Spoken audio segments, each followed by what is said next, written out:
Peace, peace, my peaceful people. What's going on? Why do I always get the urge to smile when I'm talking to y'all?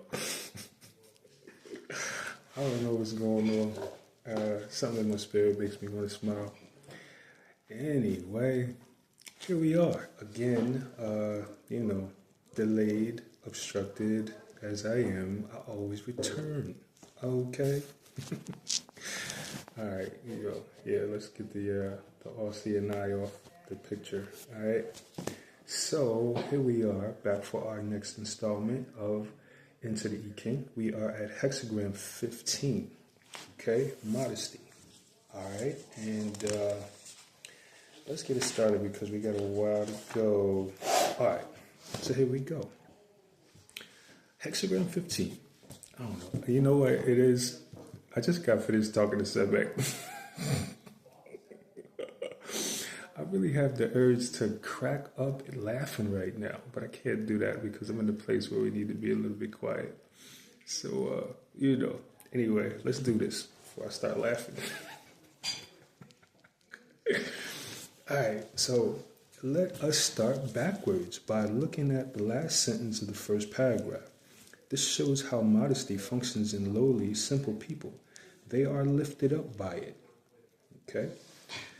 The 15th hexagram, let's deal with modesty and humility, that people who are in a lowly position in relation to somebody else, or those who are in a lowly position speaking socially, educationally speaking, wherever you are in a lowly position in reference to someone else, then the way that you will succeed and the way that you will be uplifted is through modesty and humility.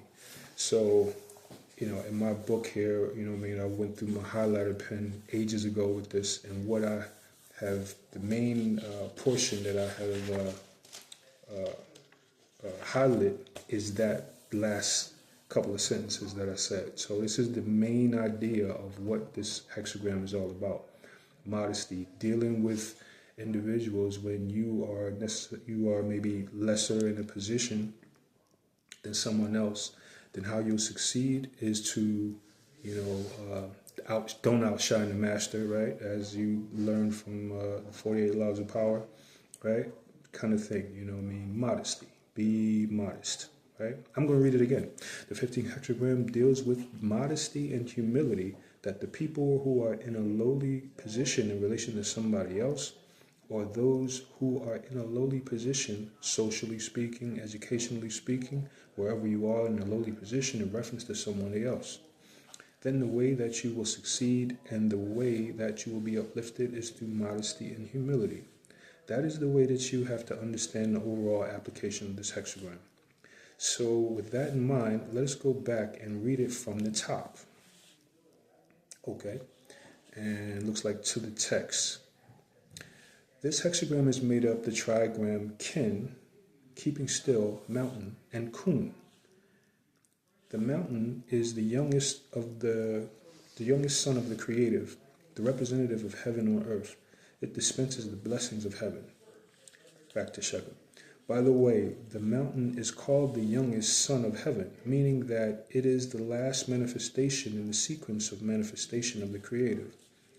Meaning that the last faculty to come into manifestation in your life is the faculty of meditation, right? Or the faculty that governs meditation, right? Because I don't like that camera sitting there over my head like that. Y'all don't like that. I know nobody likes that. I don't like that. Let's see what happens in here. All right, something like that. All right.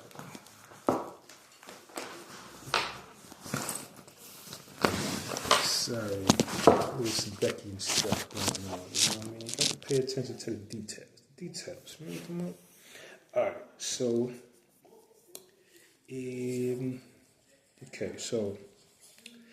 right. So he just finished saying that faculty of meditation. So it's not the faculty of meditation, but it's the faculty that meditation deals with, right? And that's the Seker faculty, right?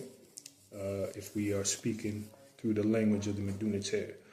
Which, incidentally, that's the whole reason I started this channel, is I need more people to understand the language of Meduniter.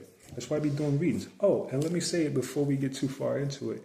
If y'all don't know, I've created another channel. It's called AI Integrated Readings, I believe. AI Integrated Readings.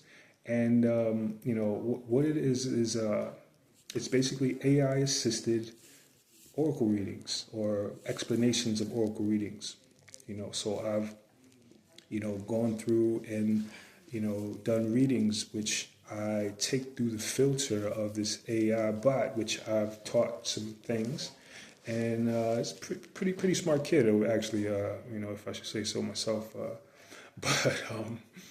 But it's a very, very good tool for synthesizing the three oracles that I use primarily, the Meduniter, the I Ching, and the Tarot Oracle, right? So, some of the Sebek work that is done when you are linking significators to shaping factors and related details, this tool does very succinctly, right? So, I am, of course I oversee it. You have to oversee. You can't just leave it on its own. So I'm making sure it does the right things, says the right things. But it's a great tool. It's an invaluable tool to watch how, when you do all three readings, how they link up, So, definitely get over and check that out. I'll leave a link in the description so that you can check out that if you have not already, right? And, if you're part of this collective, then check them out every now and then and see what it's talking about. Again, the Meduniter Oracle is an oracle that's going to speak to you about your spirit and its workings on situations, right? How your spirit works in a particular situation that you may be asking for, right? So if it's a general read, then it's speaking on the generalities that are going on throughout the day and how your spirit is working with them, right? Or, day, the time, whatever, you're going to take it how it resonates, right? Everything is not going to apply, but, you take what applies and, leave what does not, right? So, or I like to say, stick it where it fit. You know what I'm talking about? All right, so let me get back into this. Okay, here we go. And youngest son of heaven, right? It dispenses the blessings of heaven, the clouds and rain that gather around its summit, and thereafter shines forth radiant with heavenly light. This shows that modesty is how it functions in great and strong men. Back to Shechem. Here, the way modesty functions is shown by the mountain, meditation. Being lowly, being humble, is not necessarily being submissive. It's if somebody says something to you and you are in a lowly position, your teacher says something to you and you don't quite understand, what do? The mountain shows the way. You sit down and you meditate on it. And then the revelation will come to you. Humility means take out the time to meditate on what the superior tells you. When I say superior, I mean superior in the sense that he knows better. Not necessarily that the person in authority, but the person who knows better, who is guiding you, who is teaching you. Right? So it's saying, humility is to have enough respect for the individual to meditate on what he's told you, and see, how it gels with your spirit, right? How your spirit speaks on what this individual said, right? Be he the teacher, be he the authority, or whatever the case may be, right? Back to Shechem talking, right? Modesty and humility here means something is being said. You don't understand it. You have a difference in perspective, in opinion, or whatever. Modesty and humility will be shown by taking the time to meditate, meaning the mountain on what has been said. Arrogance is speaking right way. Right away? Maybe it's saying that arrogance is speaking right away, thinking I know as much as you do. So as soon as something is said and you find that you have a difference in perspective or opinion, you start to argue. That is what is meant by modesty and humility. This is a big problem that Westerners have because they think that modesty and humility means submissiveness. It does not mean that. It means that you are quiet in the face of superior knowledge. Run it back. It does not mean that, right? This is the big problem that Westerners have because they think that modesty and humility means submissiveness. It does not mean that. It means that you are quiet in the face of superior knowledge, not out of submissiveness, but out of meditating. You say, I see it differently.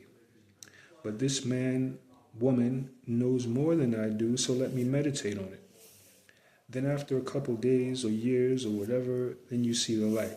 Sometimes it takes many years to understand something that the great man or great woman will see in a flick of an eye. Right? And that's the thing, man. Humility is a big problem here amongst our people. You know what I mean? Don't get me started talking about our people and narcissism. You know what I mean? We have a problem respecting people. So you could be, sitting in front of somebody who is telling you some deep knowledge, but because you feel a certain way about your own spirit, you might have an inkling to oppose this individual, right? So, you ridicule. This is when you get, some of y'all have heard me talk about my family member who calls some of my things that I'm on Rukatu shit.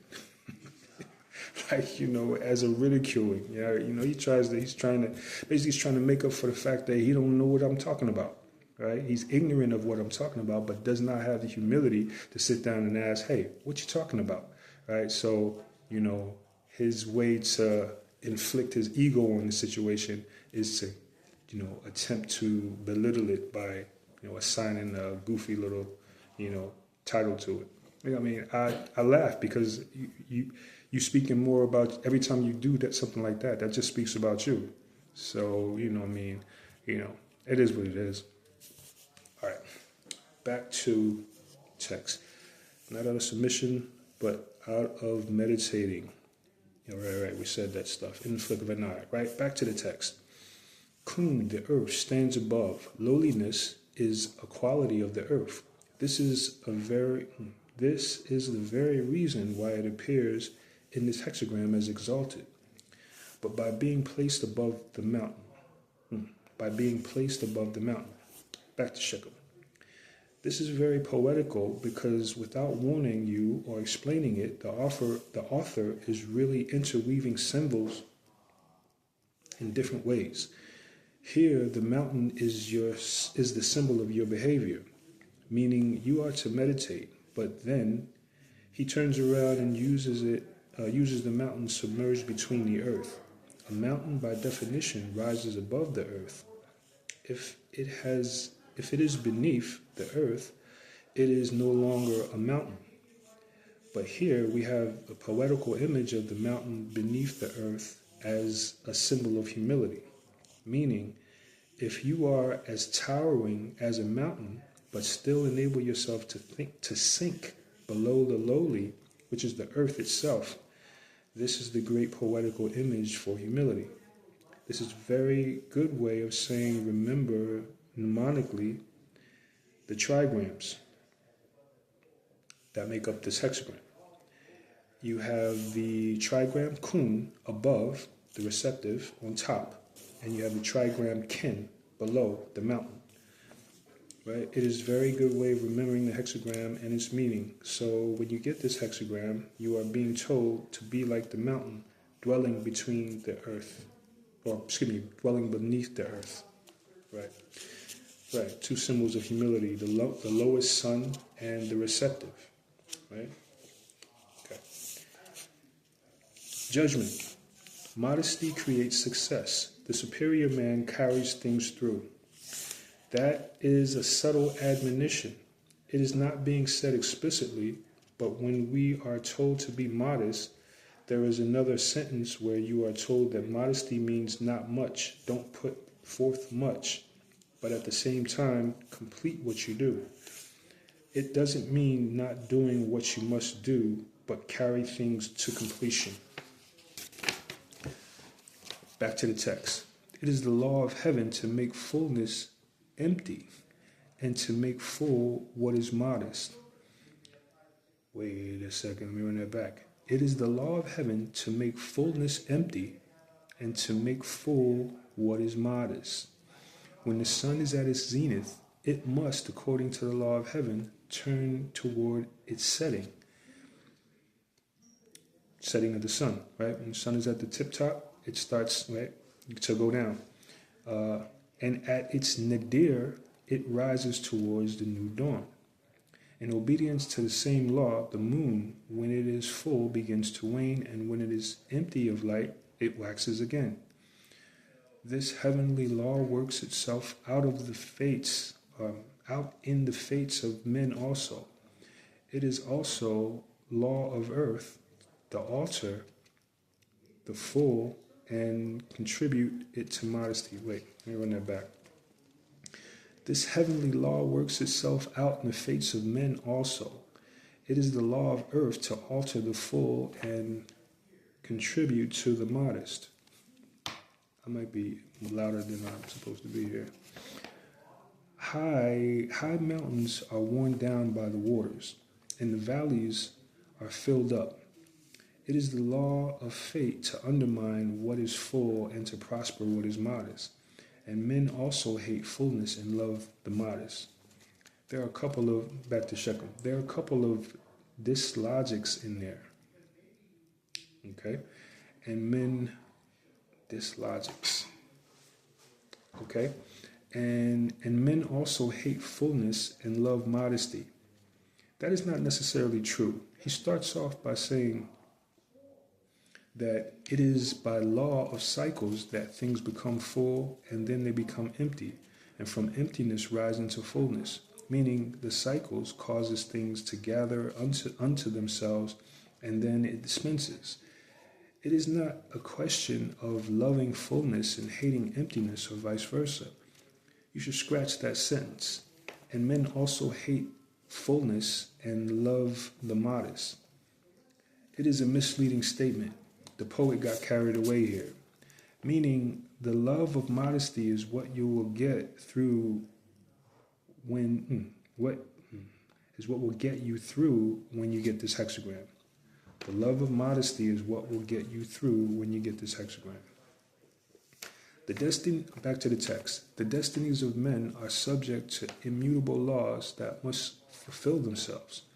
But man has in his power to shape his fate according to his behavior, exposes him to the influences of benevolent or destructive forces.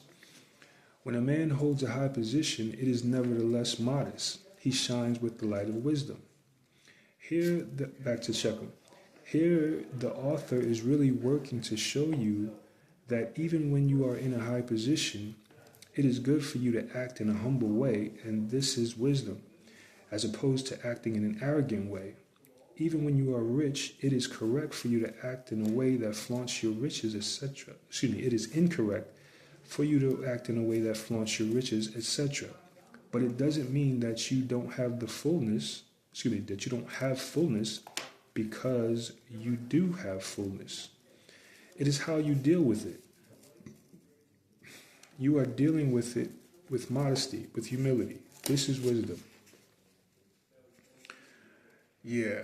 This is why, people, who puff out their chest and, based on, their wealth, I ain't going to say no names, but there's plenty of people who do this thing, especially when we got, hip hop. Hip hop is, the ego's thing, you know what I mean? It's really, for a while I thought it was Heru's game, but connected to the music industry, hip hop is Set's game, right? So you see a lot of arrogance in there, whatever. But anyway, let me keep to the script here. Right? This is wisdom. If he is in a lowly position and is modest, he cannot be passed by. Thus, the superior man can carry out his work to the end without boasting of what he has achieved. The image within the earth, a mountain. the image of modesty. Thus, the superior man reduces that which is too much and augments that which is too little. He weighs things and makes them equal. Back to shekel. This is the key. When you get the 15th hexagram straight up and almost in every line too, the oracle is telling you that things need to be equalized. That is one of the sub-themes of the 15th hexagram, the need for equalization of things. Meaning, suppose you went on someone's contribution to a particular situation, you get the 15th hexagram straight up. The oracle is imitating that there is some need for equalization, meaning you might be giving too much over here and not enough over there.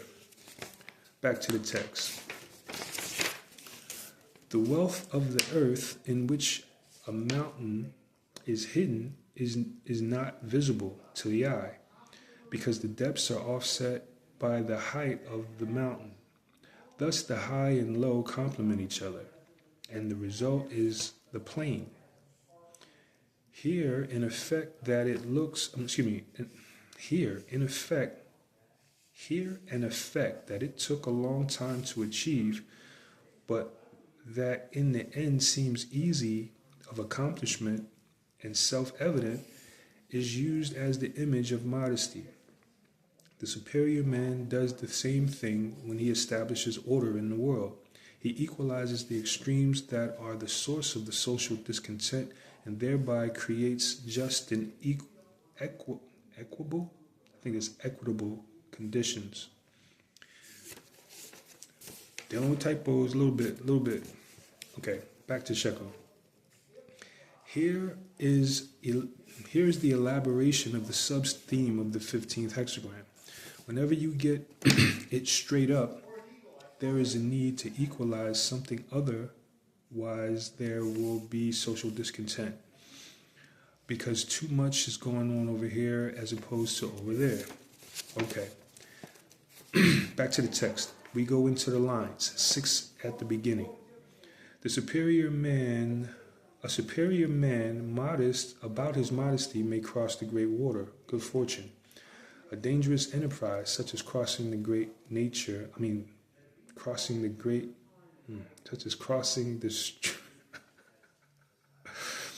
setback 10. Oh yeah, Mercury retrograde. It's going down.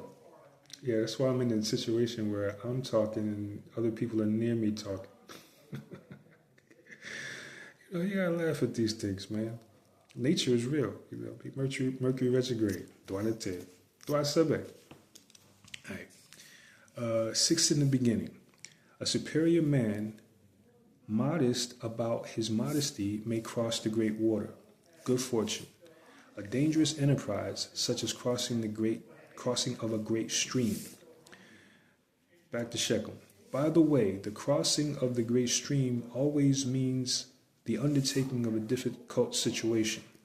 Whenever you cross the great stream, it is perils, the danger of becoming shipwrecked, of getting lost or disoriented, of drowning, of having to turn back, etc. That is what the image means. That is what that image means, not the image. You know what I'm talking about. Back to the text. A dangerous enterprise, such as crossing the great stream, is made much more difficult if many claims and considerations have to be taken into account. Back to shekel. That means that you are making your life more difficult if you go about boasting. If you lack modesty and humility and you go about boasting, then whether you boast of your merit and your togetherness and your successes, or when you speak, you say, I know so-and-so is going to happen. I know so-and-so is going to fail. I know so-and-so is going to make it. When you go about talking this way, then you make life more difficult for yourself, because besides having to do what you have to do, then you also have to live up to your claims, and life is full of all kinds of ambushes. This line is simply saying to you Don't go boasting about what you can do or what you have done, because then if you don't live up to it, you are going to be standing with egg on your face or worse. You know what happens when people boast and make claims about others and things don't come up to their expectations or their claims. What happens is that oftentimes such people go around creating more difficult situations. Ill feelings. You claim that somebody will not succeed and the other person succeeds, and then your ill feelings toward that person becomes the evil eye against the other person. These are the things that you have to be very mindful of. This probably had something to do with while I was laughing. Anyway, back to the text. On the other hand, the task is easy if it is attended to quickly and simply. Back to Shekel. If you have something to do, don't go bragging about it, just go ahead and do it. If you succeed, fine. If you fail, and try again. Nobody's going to say, well, you said you were going to get all of this together. Yeah, that's rough, man. See, I start talking about me. I've done that. Let me just put that way. I've done that, It's a mistake that, I guess I needed to be taught, Don't be doing that. You know what I'm saying? Oh yeah, I'm about to do this, that, and the third. And then, life's full of ambushes, people, situations, all kinds of stuff. And then, you have to still do what you said you have to do. Yeah, it happens. Yeah, this is real stuff, all right? All right. If you have something to do, don't go brag about it. Right. Okay, back to the text. Therefore, the unassuming attitude of mind that goes with modesty fits a man to accomplish even difficult undertakings. Back to Shekel. That's what it means by being modest about one's modesty. Back to the text. He imposes no demands or stipulations, but settles matters easily and quickly. Where no claims are put forward, no resistance arises. Back to Shekel. Here we have a sub-theme. It speaks about not putting forth any demands or claims upon others. When you get this hexagram, in situations where you also have been putting certain demands on certain people, that they must do so-and-so, they must give so-and-so to you, etc., the oracle is saying to you that is not correct. All right. Back to the text. 6 in the second place. Modesty that comes to expression. Perseverance brings good fortune. Out of the fullness of the heart, the mouth speaketh. When a man's attitude of mind is so modest that he expresses this itself in his outward behavior, it is a source of good fortune for him. For the possibility of exerting a lasting influence arises of itself, and no one can interfere. Back to the text. It says, out of the fullness of the heart, the mouth speaketh. Meaning, this is not the mouth that is saying, I am modest, but one's behavior, one's conduct. This is modesty that shows itself in one's actions and not one's saying. There are lots of people that go around saying, I'm not arrogant, I am humble. And their expression and their actions shows quite the opposite. This second line is admonishing such people. Let your heart speak. Let your actions speak on your humility, on your arrogance. Yeah, I could be repeating that, but I will lose time. 9 in the third place. A superior man of modesty and merit carries things to conclusion. Good fortune. This is the center of the hexagram, where its secret is disclosed. A distinguished name is readily earned by great achievements. If a man allows himself to be dazzled by fame, he will soon be criticized, and difficulties will arise.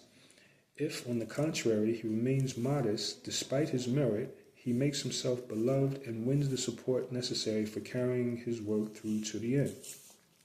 That speaks for itself. If you arrive at fame, etc., let it speak for itself. Don't go bragging and boasting, etc.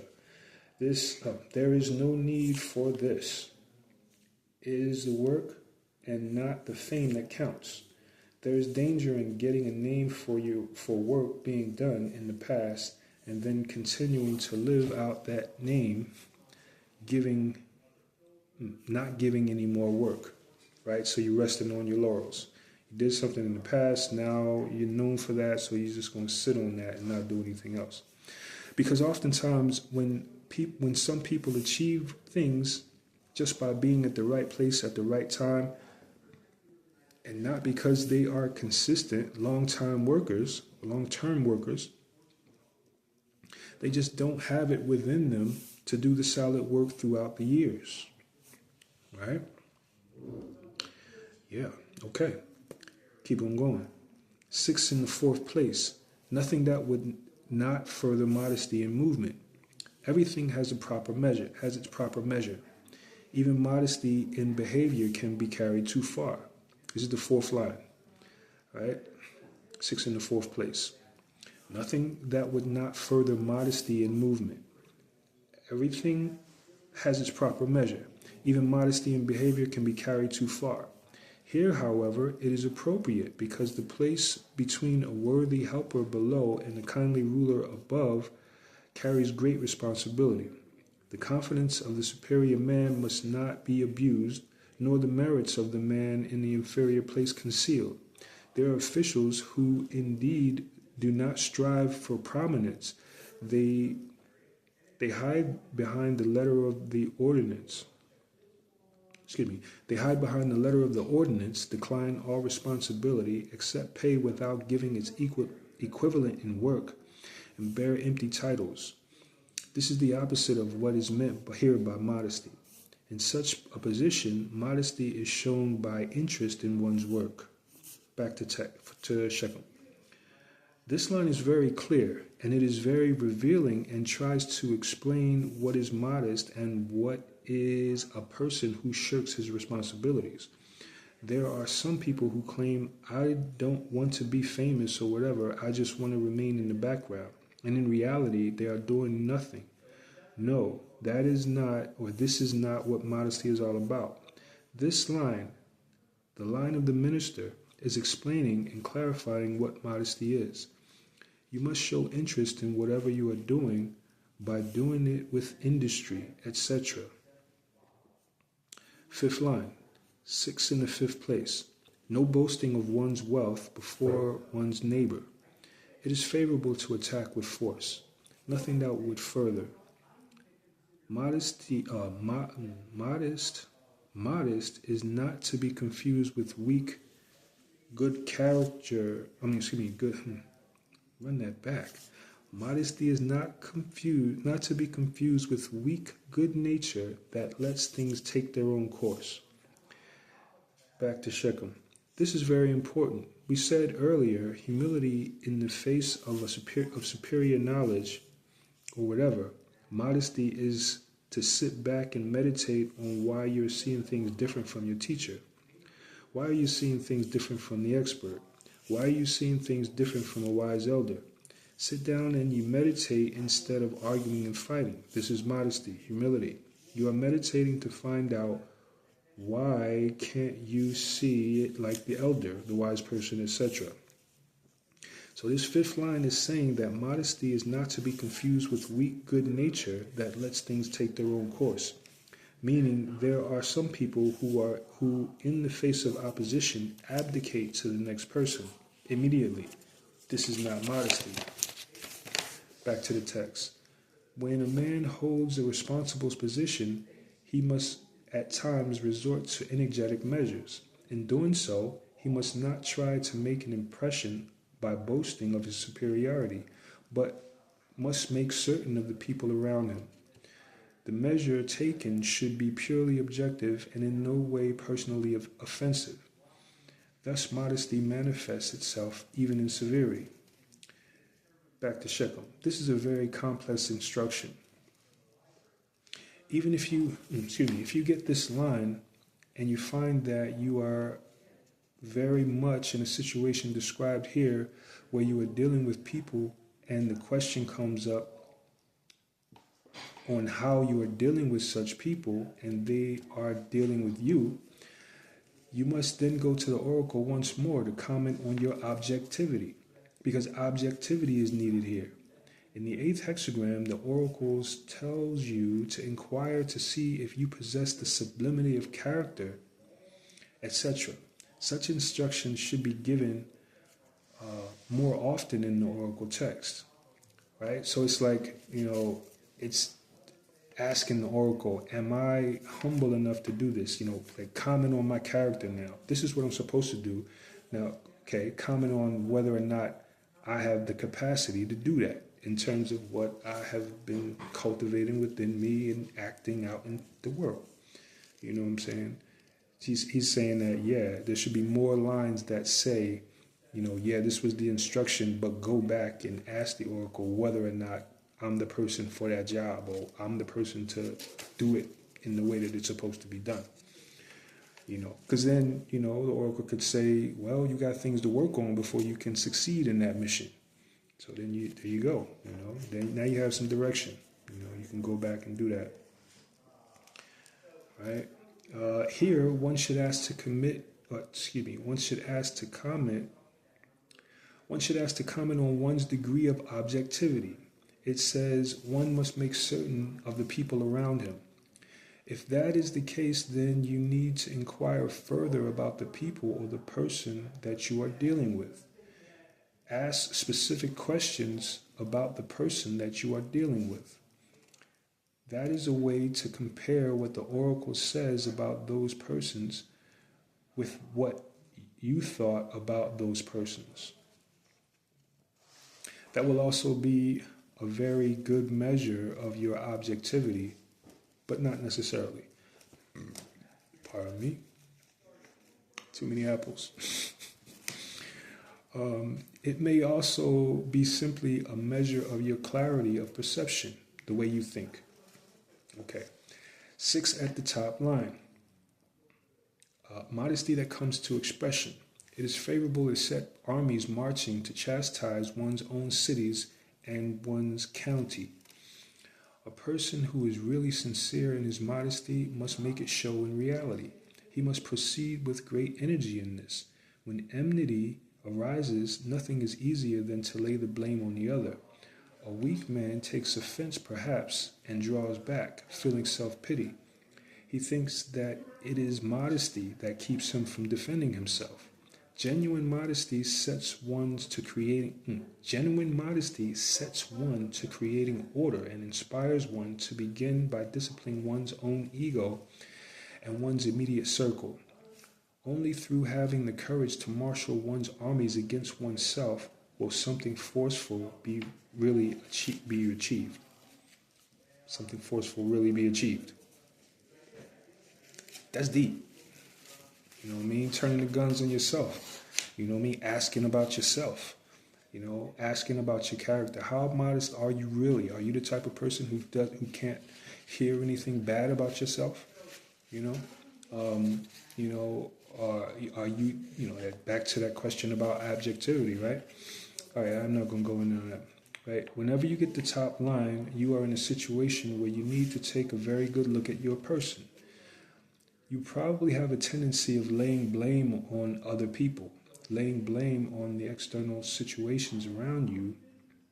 You have a tendency of feeling sorry for yourself. All of these things violate the law that governs the effects in the life of a person.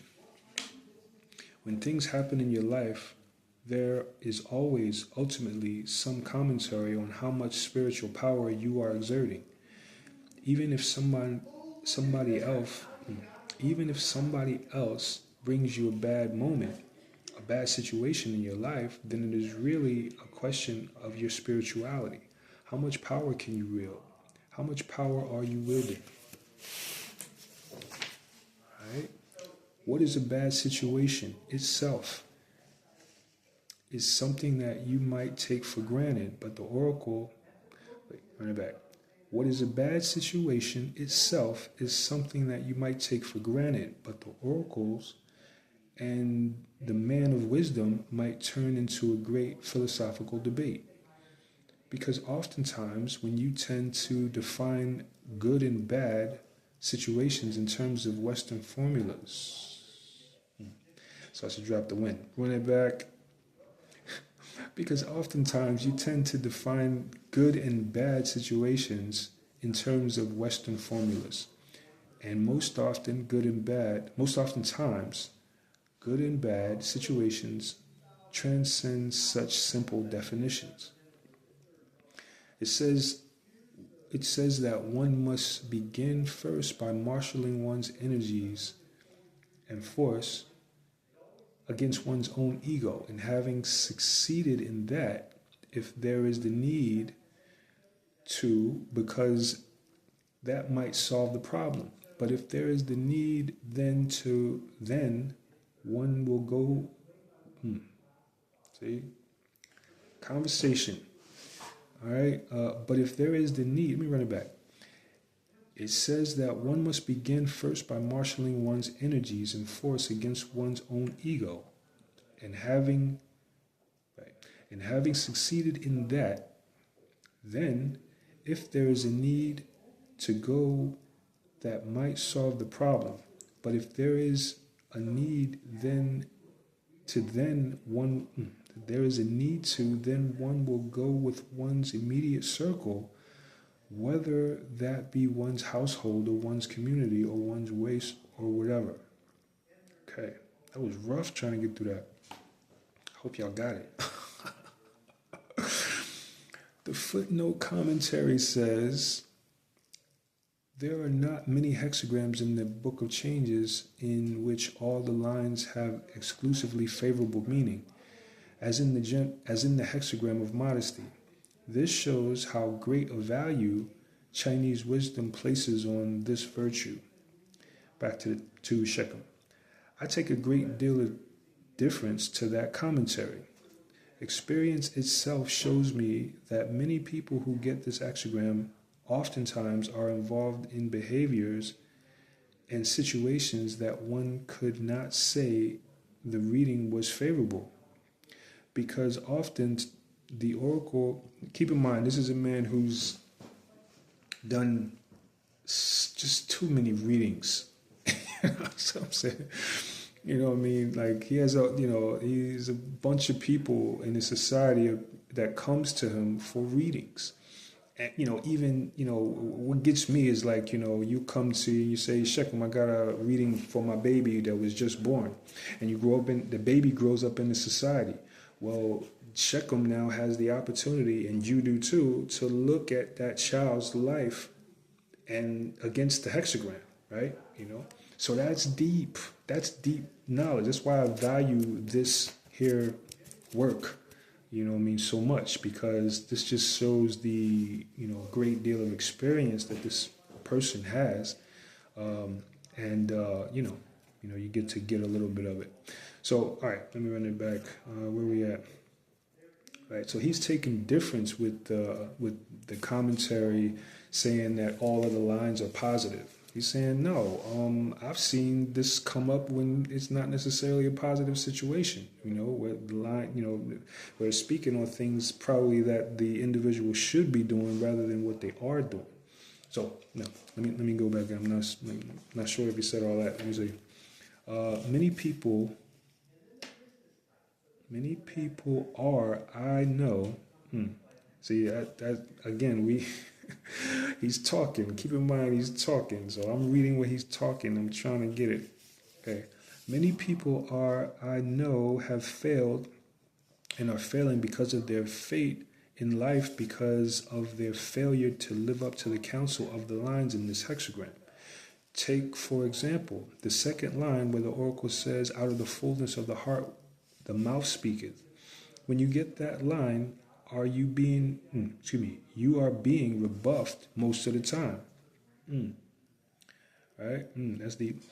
There could be situations where it is not a rebuff, but I've seen that when most people get this line, the second line, they're being rebuffed because the person has been speaking about their humility and not acting on it. Then they draw the second line where the oracle is saying to them, actions speak louder than words. And that is definitely a rebuff. See, that's why, it's deep to deal with the oracles. And I speak about how the oracles itself is basically a language of God. You become acquainted with the symbolisms of the lines and the hexagrams, and it's basically language. It's the way God speaks to you. You get a hexagram, it's like you do a reading on your conduct, and the oracle gives you the fourth hexagram. Fourth hexagram, first line, That's like you're being rebuffed at that point. And you got to put your head down and laugh, because you look at the situation and you can see the detail. You can say, oh, dang, yeah, the oracle's saying I shouldn't have done that. And then it just becomes clear that God exists. You know what I'm saying? This is what I'm talking about God existing and how you can prove it. You can do readings and it proves that there is an intelligence at work, And it's speaking through this language. So, yeah, all right. The top line is telling you indirectly that you have not been disciplining your ego, and you have to do that. And you have got to do that, right? The top line is telling you that you have the habit of laying the blame outside on others, etc., and not dealing with your inner cause of your difficulties. That is what that line is saying to your person. The fifth line is also intimating,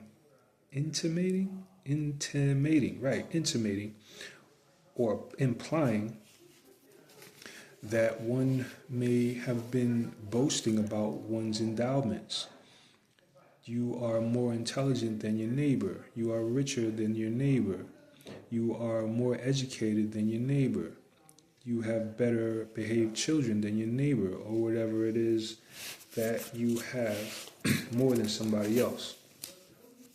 You are in the habit of inwardly or externally carrying a superior attitude, whether you express it in words or you act upon it.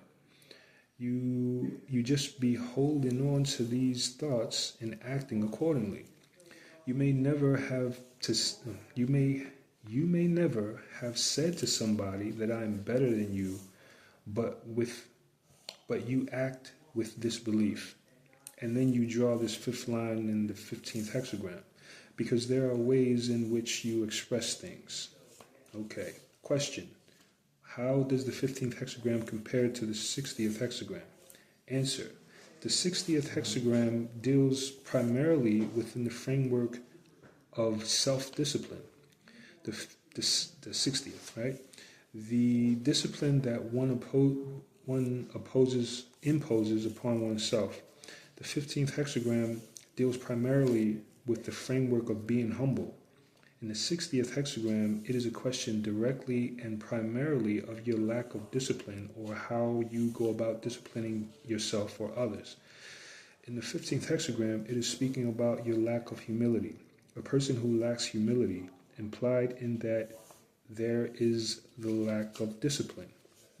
Implied in that is there is a lack of discipline.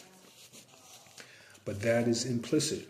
If you look at any hexagram dealing with a particular target area of life or behavior or whatever, you can always find the other hexagrams implied in every other hexagram. Run that back. Setback is in the house. If you look at any hexagram dealing with a particular target of life or behavior or whatever, you can always find that other hexagrams implied in every other hexagram. All right, I hope y'all got it. All right, okay. With each hexagram, it is a question of what is explicitly dealt with. For example, in the 29th hexagram,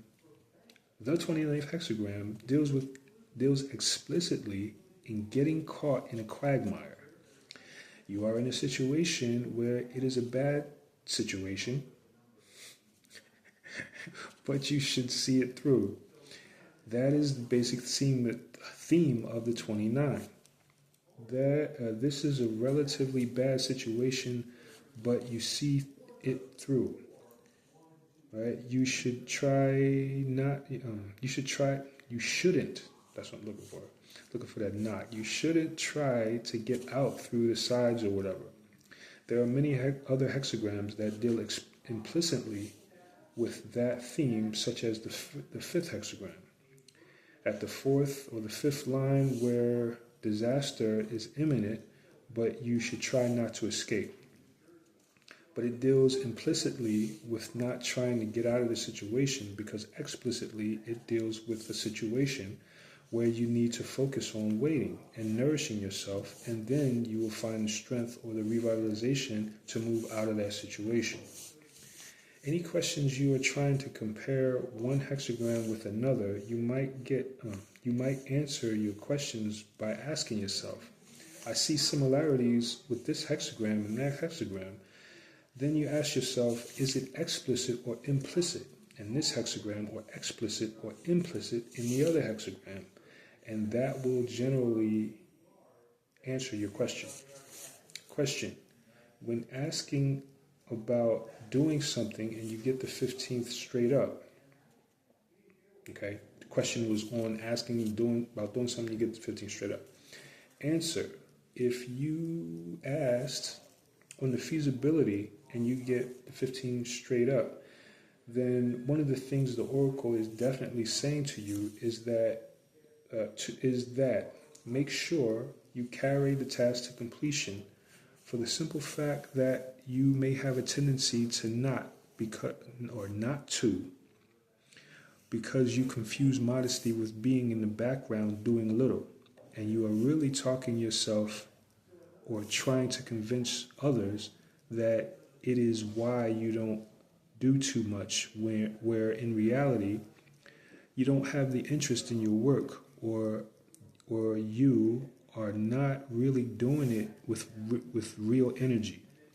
The 15th hexagram is counsel on what modesty really is.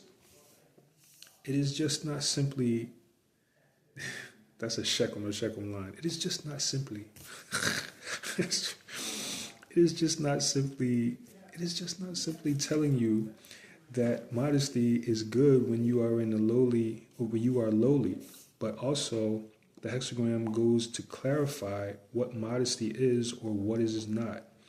Because some people confuse modesty with doing little and carrying empty titles, excusing themselves by saying, I don't want fame. Let the honor go to the other. I will just lay in the background when you are doing nothing, really. Then there are others who are good-natured or weak-natured or whatever, who whenever somebody says you don't do anything, this is the way it is, they don't meditate on the difference of opinion, but shrug their shoulders and allow that person to carry the ball. That is not modesty either. If I say something to you and you disagree with me and I'm your teacher, we are thinking about A, and I say A is B, and in your mind A is C, and you don't see how A is B, you can only see how A is C. This is talking, conversation. And let's say B and C are mutually exclusive of each other. Then one can be right and one of them can be wrong. But I am your teacher and you are the student. Modesty shows itself according to the hexagram. Only when you sit down and meditate, when you meditate and see how A is B, and why can't I see it, and why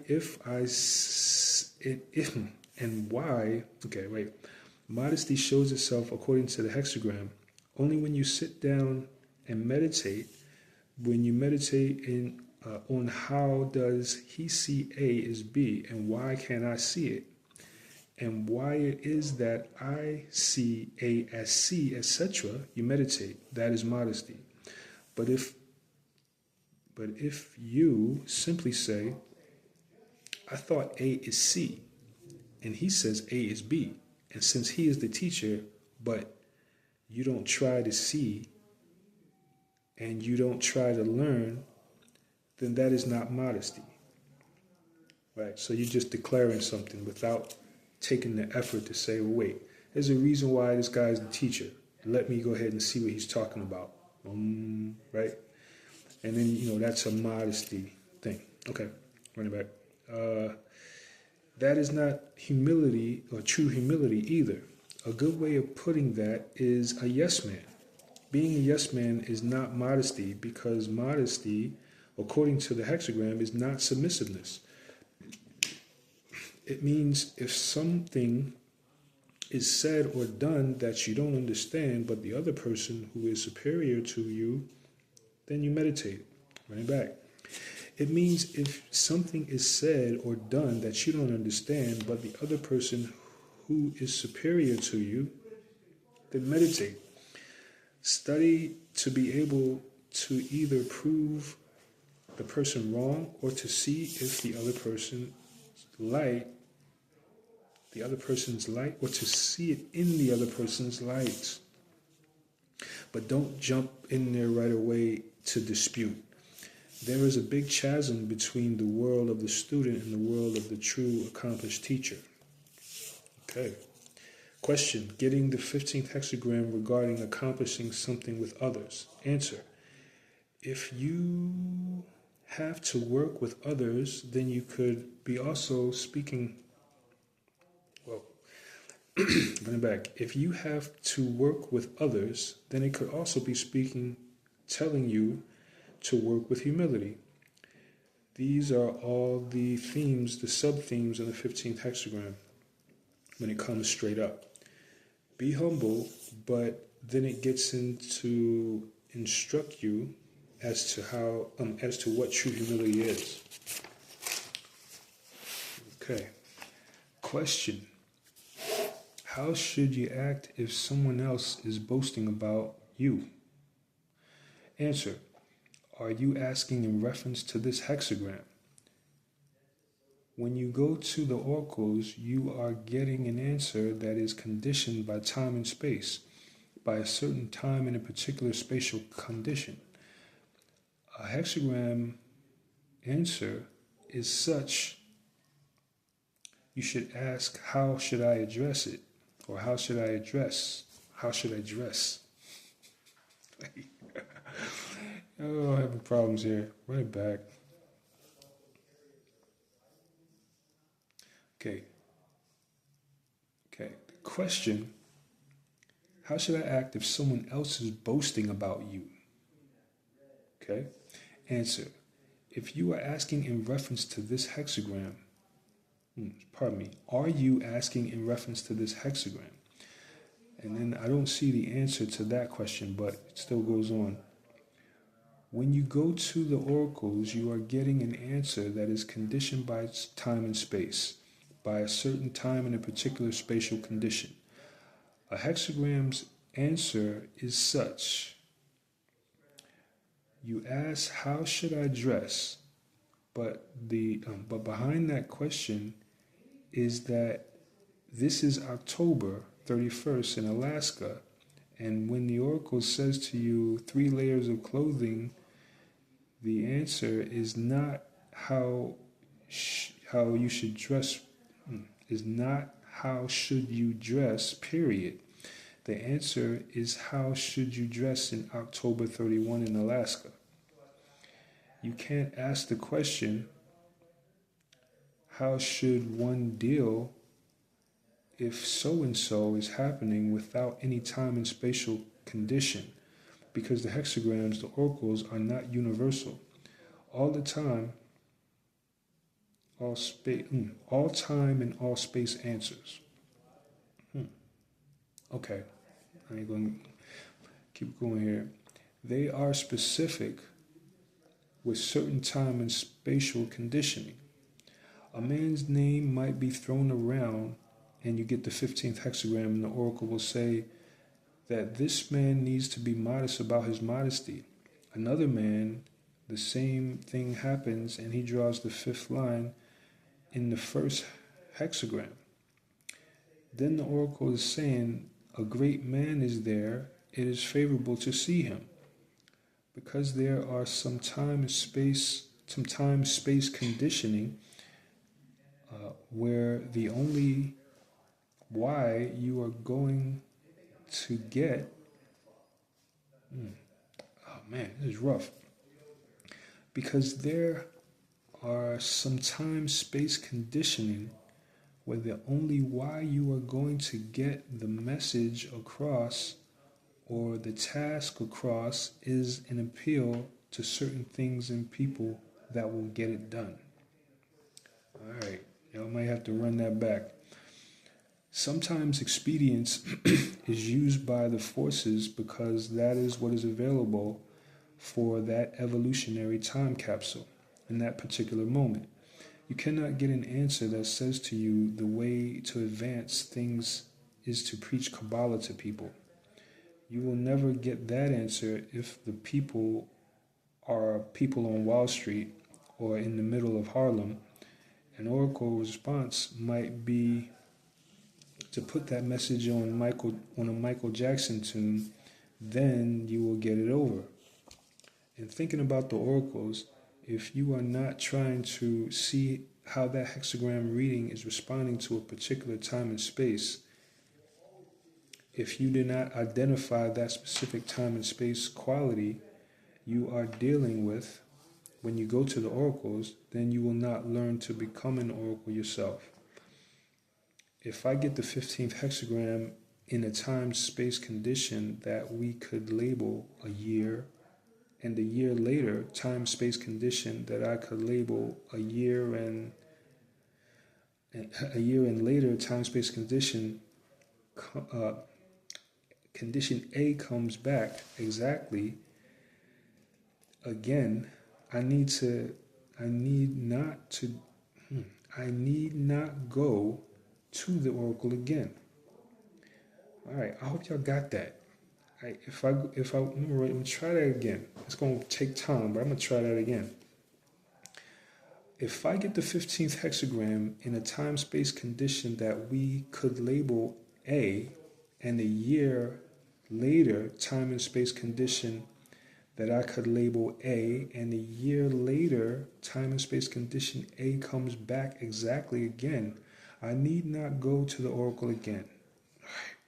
That was rough. If I went to the oracle again, then I would get a reading such as the 49th hexagram 5th line, that even before the oracle answers, the superior man is correct.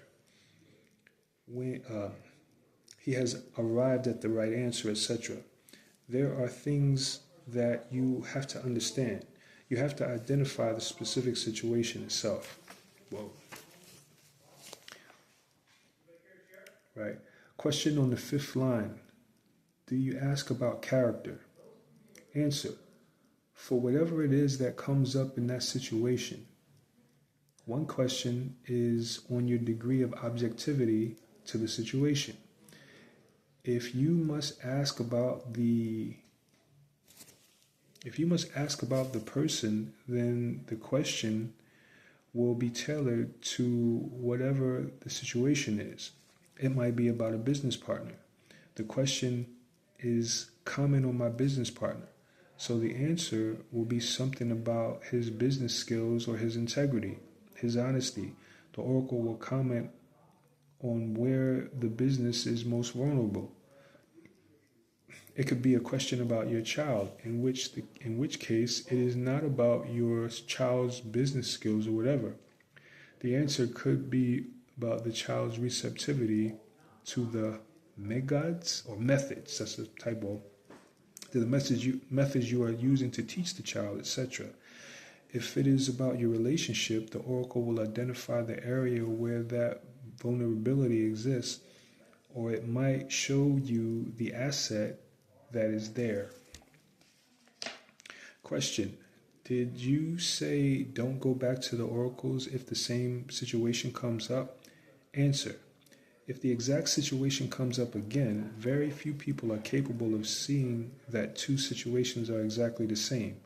When you can see that, when you are there, then you will be able to program your own oracles. That is the proof of the pudding here. You will be able to program your own oracles then. Question. about the protocol questions given out last week. Answer: I said that in the past you have been in the habit of asking on your perception about so-and-so that happened, or comment on that person's perception, then that I have done it incorrect, or my perception that this person is dealing incorrectly or has done incorrectly. That is an ambiguous question. Sometimes an answer nails down exactly who did what or whatever. Oftentimes the oracle is very ambiguous. It is not clear who the oracle is speaking about. You have a belief that this person was incorrect, or you have a belief that there is nothing wrong about your conduct.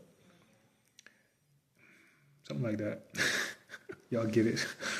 You believe that the person was incorrect. So then ask the oracle to comment on the person's conduct. If the oracle says that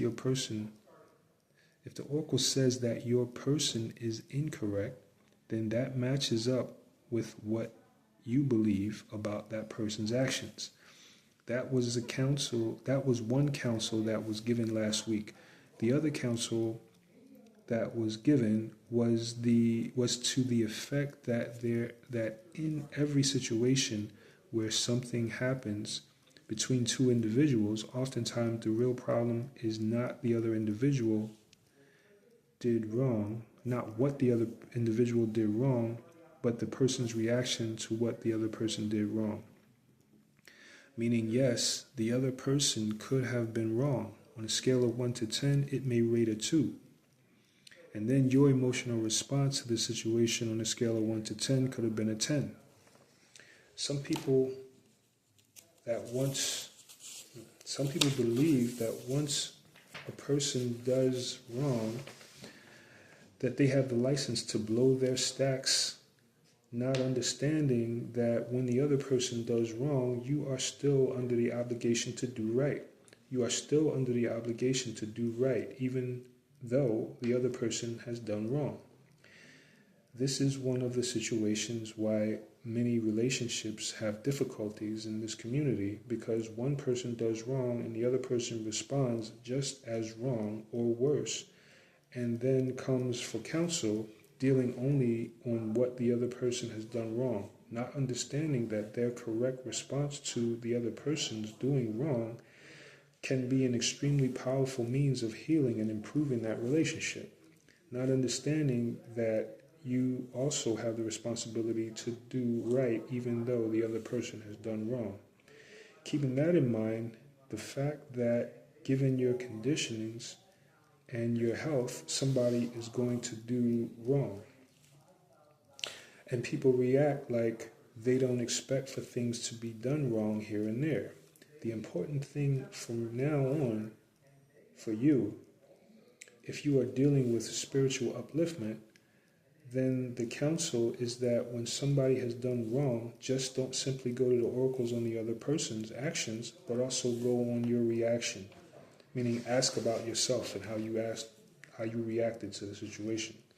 Because there is something very questionable about the person who runs to the oracles every time somebody does something wrong. Oftentimes that betrays a person who gets very upset, portrays a person who gets very upset over every little thing. And that in itself is very, very wrong, because that means that you yourself are not growing. When it is emotions that forces you to go to the oracles, then you are not really concerned about solving the situation. You are not really concerned about improving the situation. You are just simply reacting emotionally to the other person's incorrectness. And those are two different things. If I bring an oracle reading to you, and it is not because I am upset, it is because I want to help improve our relationship, that is one situation. But many people go to the oracles because they are upset, period. They are really upset, and they are simply going to the oracles to get ammunition to show the other person that they are incorrect. Oftentimes, this is the source of why you have been to the oracle's moment of truth. Your mate or your friend did something and there is no question, no doubt that the other person did this wrong. You went to the oracles to comment on so-and-so's behavior, and the oracle gives an answer that makes them look like a mouse. Has that ever happened to you? Do you understand? The reason for that is that the oracle is trying to bring attention that the oracle's way of that is the oracle's way of saying to you, wait a minute. Number one, don't expect that the people you are living with are going to make mistakes, but they are growing. I think that was not going to make mistakes, but they are growing. They are trying. Don't you expect that they are going to make mistakes. Don't you expect that it looks like a question. Don't you expect that they are going to make mistakes? It is you who is very upset.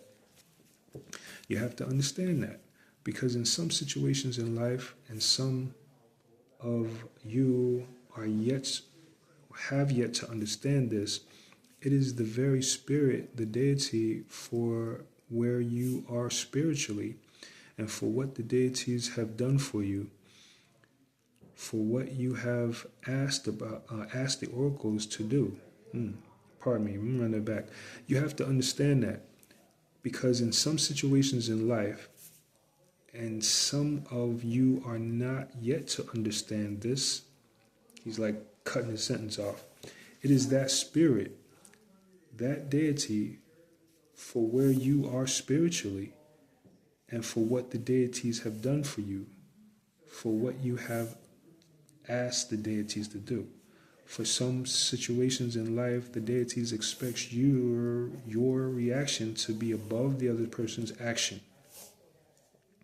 I want you to go home and meditate on that, meaning your mate might get upset, stomp all over the floor, pull their hair out, and the spirits are guiding you, and the spirits that are guiding you expects that when your mate does that, what is going to be the real wrong here? What is going to be the real wrong here? If here is you not holding on to your manab when your mate does that. Okay, so it's saying, yeah, all right, sometimes it's not about what the person did, it's about what you're going to do, how you're going to respond. Are you going to keep your peace? Or are you going to act out worse than the person did? That is the real wrong here. Sometimes by certain processes or whatever, certain people are expected to be the strong ones, the ones to carry the relationship. Do you understand that? By health or by training or by backup, by the deities and ancestors, you are expecting to be the one who will carry the situation even though the other person initiated misconduct. Do you understand what I'm talking about? Because your child world is child's world is tit for tat, okay? Because your child world is tit for tat. Your child world is he hit me first.